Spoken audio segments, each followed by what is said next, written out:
Sugod sang 24 oras gid lamang, naaresto na ang suspect sa pagpang-hold up sa isa ka doktora nga asawa sang retired police sa distrito sang Mandurriao.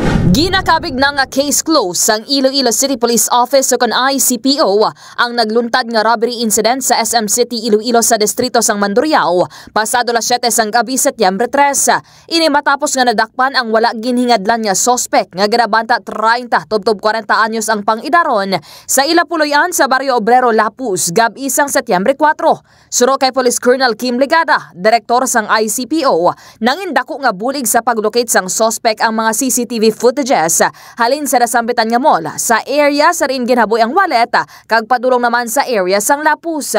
Kun madumduman, pauli kuntani ang biktima nga isa ka doktora nga asawa ni retired Police Colonel Cornelio Salinas halin sa mall sa rin pagsulod niya sa salakyan, ginbuksan ini sang suspect, gintayaan sang armas lutang sa kilid, ginkuha ang wallet sini nga may unod nga 30,000 pesos nga cash, ginlampusan sang pusil sa ulo kag nagpalagyo. Antes nagsakay sa dala nga motorsiklo nga ginpahamtang sang suspect pila ka metro sa rin sa area, sa rin nagpang-hold up, nag-ilis pa ini sang bayo. Samtang gin-turn over naman sang tricycle driver sa biktima ang wallet matapos na nakitan sa dalan apang wala na diri ang unod nga cash.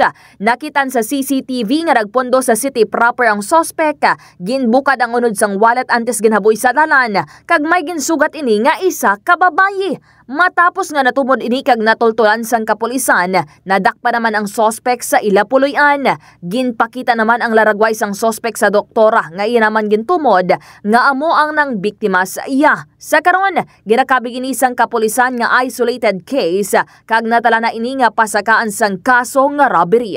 Yari ang kabahin sang payag ni Police Colonel Kim Legada. And we will evaluate sa ilang mga establishments, no? We will recommend kung ano ang dapat nilang ang mga kakulangan or ang mga insakto nila yung obra. We will coordinate with them. So it's ng cooperation ng igobra natin, and gusto naman nga sila mismo ng mga managers. They will have a coordination with each other. Isa makabuli pa ng mga impormasyon yung nagkatabo dito sa ng establishment, na-share man nila sa ibang mga businesses. Suno sa ICPO, nagapabilin nga safe ang syudad sang Iloilo para sa mga Ilonggo. Report nagikan diri sa Iloilo City, ini si ka K5 Kim Montaño Kaluyo para sa Kampiyon nga Balita, Serbisyo Publiko kag Kalingawan sa Iloilo, K5 News FM. Dulong sa inyo sang DTX Coffee Mix. Himo sa natural nga sangka pareho sang amarkuso, chia seeds, sugared cane extract powder. DTX Coffee Mix. Nakakapi ka na, naka-detox ka pa. DTX Coffee Mix. Mabakal sa mga butika.